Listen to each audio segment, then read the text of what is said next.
Very good morning, नमस्कार। आज है 1 दिसंबर 2023।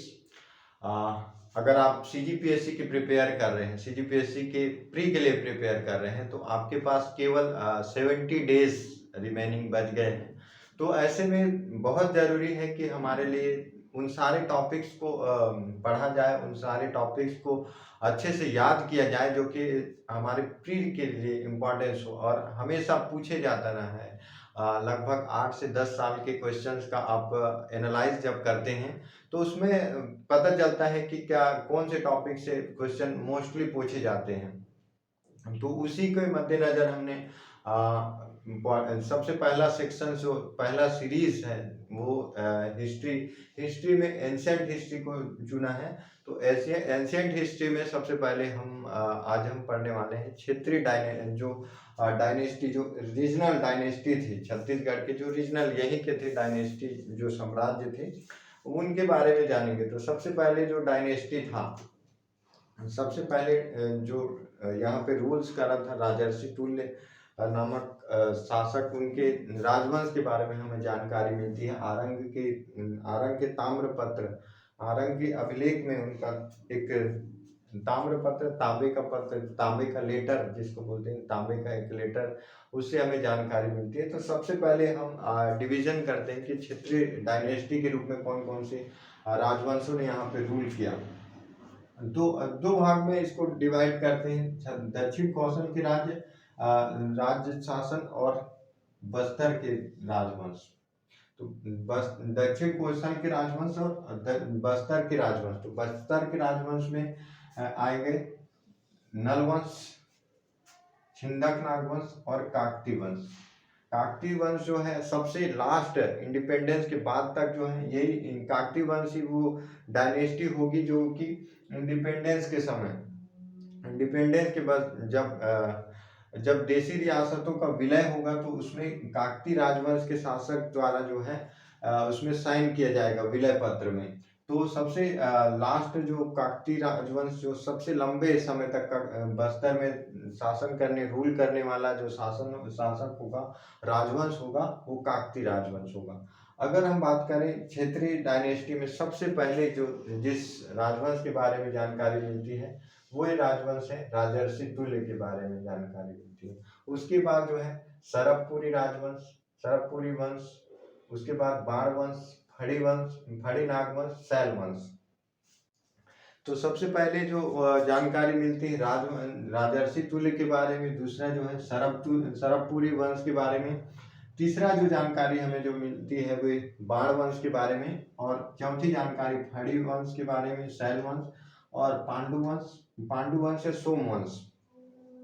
तो रीजनल डायनेस्टी, एंशियंट टाइम में, जो इसका एंशियंट टाइम माना जाता है, एक भारतीय डिविजनल भारतीय इतिहासकार हैं, उन्होंने माना है कि 1000 से 700 से या 1000 के बाद, 1100 के बाद जो है उधर मिडाइवल काल माना जाता है। ये साइंटिफिकली प्रूफ नहीं है, एक अनुमानता इसको माना जाता है कि इस काल में मिडाइवल काल माना जाए। तो एंशियंट हिस्ट्री में जो 1000 ईस्वी से पहले, जो चौथी 5वीं शताब्दी के बाद, तो इस समय जो है राजर्षि तुल्य, सरबपुरी वंश, बाण वंश, फड़ी नागवंश, शैल वंश, और उसके बाद जो है सोमवंश या पांडुवंश। सोमवंश के पांडुवंश के कई ब्रांचेस के बारे में हमें जानकारी मिलती है। सबसे पहले तो मैकाल, मैकाल मतलब इस रीजन पे जो अभी के अमरकंटक, कवर्धा कोरिया रीजन, जो अमरकंटक रीजन जो अभी हमारा कवर्धा रीजन पे, तो यहाँ पे जो है मैकल के सोमवंश के बारे में जानकारी मिलती है। वहीं दक्षिण कोसल के पांडुवंश के बारे में, तो सिरपुर के पांडुवंश, सिरपुर मतलब रायपुर के आसपास पांडु वंश, और कलिंग मतलब उड़ीसा के सोमवंश के बारे में जानकारी मिलती है। और कांकेर के सोमवंश, ये जो कांकेर बस्तर रीजन में कांकेर, तो वहां पे तो सोमवंश, पांडुवंश या सोमवंश की 4 जो ब्रांचेस के तौर पे जानकारी मिलती है।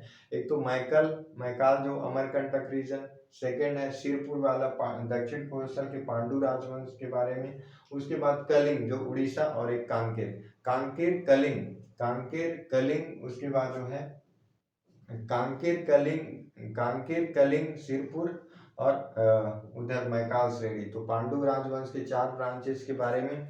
उसके बाद सबसे पहले हम देखते हैं राजर्षि तुल्य। राजर्षि तुल्य के बारे में हमें जानकारी रायपुर के आरंग ताम्रपत्र से जानकारी मिलती है। उसमें सबसे पहले जो फाउंडर है, संस्थापक सूरा नामक राजा थे। इसके फाउंडर जो संस्थापक थे सूरा थे। उसके बाद उसके राजवंश में उसके जो वंशानुगत क्रम में दैत्य फर्स्ट के बाद विभीषण, विभीषण के बाद भीमसेन प्रथम, भीमसेन के बाद दैत्य द्वितीय और दैत्य द्वितीय के बाद जो है भीमसेन द्वितीय। तो सबसे पहले जो संस्थापक हुआ सूरा था, राजर्षि तुल्य का संस्थापक सूरा, फिर दैत्य फर्स्ट, विभीषण, भीमसेन प्रथम, दैत्य सेकंड और भीमसेन द्वितीय। सबसे पहले इसी भीमसेन द्वितीय के ताम्रपत्र से ही पता चलता है कि आरंग में इन्होंने जो है रूल किया था और शासन किया था। इसके ताम्रपत्र से ही पता चलता है। साथ ही इन्होंने जो है इनका जो शासन काल था सरबपुरी राजवंश के समकालीन थे। सरबपुरी कहाँ रूल कर रहे थे? सरबपुरी का जो क्षेत्र था बिलासपुर, और जबकि राजर्षि तुल्य का जो क्षेत्र था, शासन करने का क्षेत्र था, वो था रायपुर आरंग के आसपास। तो दोनों को समकालीन पैरेलल माना जाता है। राजर्षि तुल्य और जो सरबपुरी राजवंश दोनों जो है पैरेलल रूल कर रहे थे।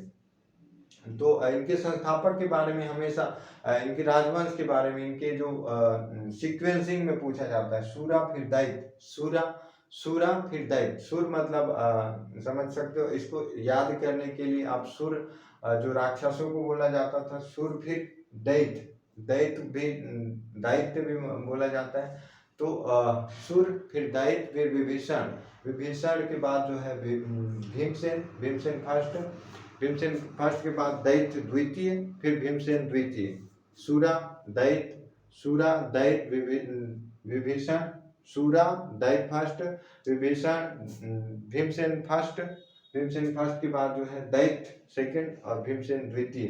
तो ये था सीक्वेंस, ये क्रम है राजर्षि तुल्यों का। इनको फर्स्ट राजवंश, क्षेत्रीय राजवंश के तौर पे माना जाता है और इनको राजर्षि सरब राजवंश के समकालीन माना जाता है। और इन्होंने अपने आप को, इस राजवंश ने स्वयं को जो है महाराज कहा।